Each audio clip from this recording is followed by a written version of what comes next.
In this video, we're going to look at how to find the nth smallest number in a range using an Excel formula.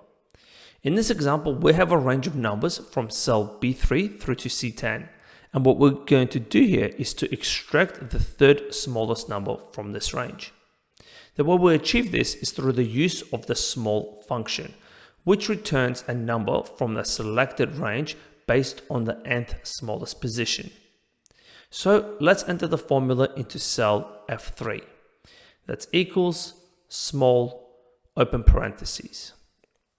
The first argument of the small function is the range from which we want to return the third lowest number.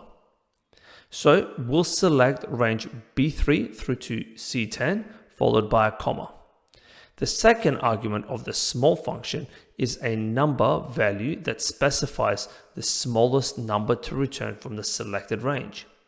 I've listed the nth smallest number that I want to return in cell E3, which indicates that I want to return a third smallest number from this range.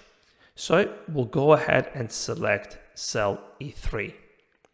And then complete the formula with a closing parentheses and press the enter key. And that's it.